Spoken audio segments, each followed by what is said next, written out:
की हत्या कर रहे हैं उनको तो केवल भारत बचा रहा है वो है, और जो लोकतंत्र की हत्या कर रहा है, जो लोकतंत्र की हत्या उसको भारत बचा रहा है, और जो लोकतंत्र के पक्ष में बोला लोकतंत्र कैसे बचाया जाए उनको आप मीडिया से बाहर कर दिए। रवीश कुमार का एग्जाम्पल देख लीजिए। मैं इस देश का नागरिक नहीं है। शर्मा जी क्या होता है? आप तो आप शर्मा जी हूँ, आप इसका मतलब जातिवाद ला रहे। मैं बहुजन की बात समाज भैया शर्मा जी को भी दिक्कत हो गई। अरे शर्मा जी का क्या मतलब है? मैं भी इस देश का नागरिक हूँ। उसमें शर्मा चौधरी, उसमें कोई दलित, महादलित, आदिवासी, हिंदू, मुसलमान का क्या मतलब रह गया इस देश में?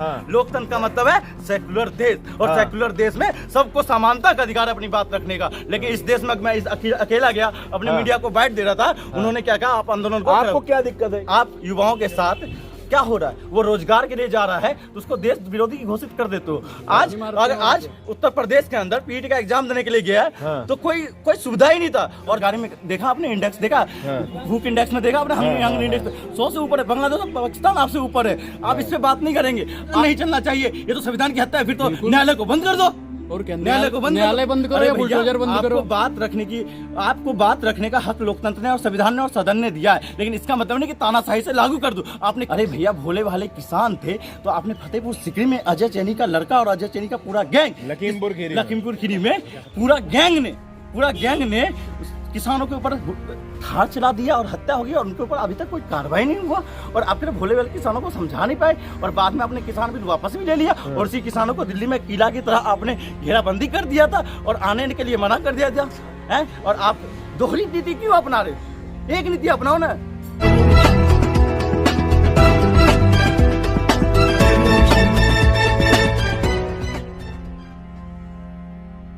यहाँ पे धरना प्रदर्शन कर रहे हैं, मैं करिए, लेकिन आप एक पक्ष को सपोर्ट कर रहे हैं जो लोकतंत्र की हत्या कर रहे हैं, उनको तो केवल भारत बचा रहा है वो है, और जो लोकतंत्र की हत्या कर रहा है, जो लोकतंत्र की हत्या उसको भारत बचा रहा है, और जो लोकतंत्र के पक्ष में बोला लोकतंत्र कैसे बचाया जाए उनको आप मीडिया से बाहर कर दिए। रवीश कुमार का एग्जाम्पल देख लीजिए, आवाज दबा जाते, और आपको पता है लोकतंत्र में अगर आवाज को बंद कर दी जाएगी तो आप जिंदा नहीं रह सकती है, लोकतंत्र जिंदा नहीं रह सकता, लोकतंत्र की हत्या है। और ये मैं अकेला आया हूँ, जंतर मंतर है, व्यक्ति की आजादी है इस भारत देश में। क्या नाम है आपका? सुमित शर्मा।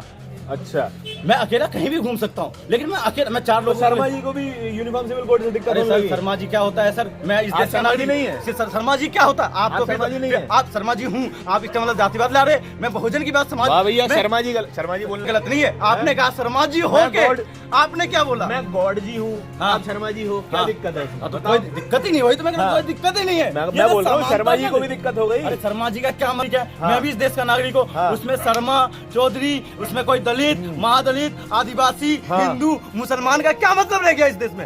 लोकतंत्र का मतलब है सेकुलर देश, और सेकुलर देश में सबको समानता का अधिकार है अपनी बात रखने का। लेकिन इस देश में मैं इस अकेला गया, अपने मीडिया को बाइट दे रहा था, उन्होंने क्या कहा, आप आंदोलन को। आपको क्या दिक्कत है यूनिफॉर्म सिविल कोड से? दिक्कत ये है, आज जो हमारी मांग कर रहा है, करने दीजिए। मांग कर रहा है तो आप उसमें किसी को आप अपमान करोगे क्या?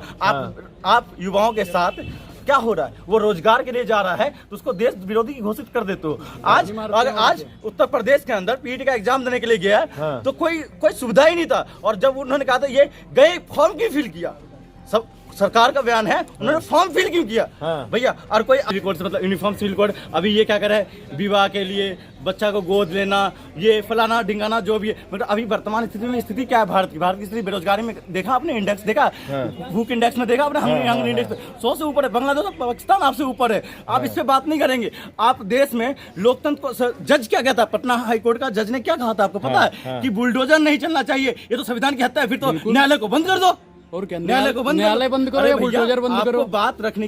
आपको बात रखने का हक लोकतंत्र ने और संविधान ने और सदन ने दिया है, लेकिन इसका मतलब नहीं कि तानाशाही से लागू कर दो। आपने किसान बिल को लागू कर दिया, जब किसान 1 साल तक सड़कों में बैठे हुए थे और 700 किसानों की शहादत हो गई थी, वो सड़कों में गर्मियों में ठंडियों में ऐसे ही बैठे हुए थे, और आपने बाद में उनको क्या कह दिया था? खालिस्तानी है, ये पाकिस्तान परस्त लोग है, ये अरब से लाए लोग है, ये क्या नक्सली है, और अर्बन कंट्री है, रूरल टेररिज्म है, क्या फलाना ढिकाना से आपने क्या इंडिकेट किया था? और बाद में प्रधानमंत्री मोदी जी क्या कहा आपने तो देखा होगा किसान बिल में क्या कहा?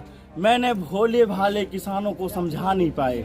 अरे भैया भोले भाले किसान थे तो आपने फतेहपुर सिकरी में अजय चैनी का लड़का और अजय चैनी का पूरा गैंग, लखीमपुर खीरी में पूरा गैंग ने पूरा गैंग ने किसानों के ऊपर थार चला दिया और हत्या हो गई और उनके ऊपर अभी तक कोई कार्रवाई नहीं हुआ। और आपके भोले भाले किसानों को समझा नहीं पाए और बाद में अपने किसान बिल वापस भी ले लिया और उसी किसानों को दिल्ली में किला की तरह आपने घेराबंदी कर दिया था और आने के लिए मना कर दिया था है। और आप दोहरी नीति क्यों अपना रहे हो? एक नीति अपनाओ ना, एक नीति अपनाओ।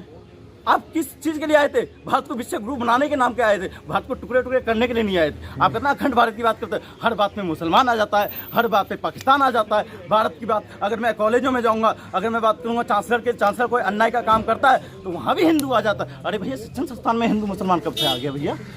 है चलिए ये जॉब भी करता हूँ लेकिन जब सोशल एक्टिविटी जॉब में मैं अभी एज अ प्लान इंजीनियर हूँ, इलेक्ट्रॉनिक्स में हूँ, ऑटोमोबाइल कंपनी में काम फंसा दिए जाओगे बढ़िया तरीके से। फंसा दिया कोई दिक्कत नहीं, मेरी जान ही तो जाएगी लेकिन मेरे जैसे करोड़ों युवाओं के आवाज की और लोकतंत्र की हत्या तो नहीं होगी मेरी आवाज की वजह से। अगर आपकी आवाज बंद कर जाए तो आप जिंदा मर जाओगे। चलिए बहुत